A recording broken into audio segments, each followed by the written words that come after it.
Alright, so after we install the VLite, we do always like to check the microphone gain, especially in these vehicles where we use the factory microphone.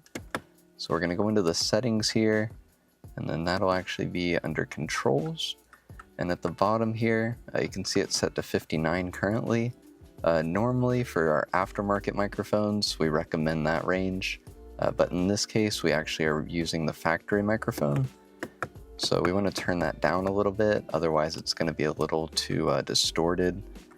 And so we've turned that down to around like the 35 range. Typically you'll want to test this while you're on a phone call and adjust this and see what the best value is, but typically around 30 to 40 is the best that we've seen.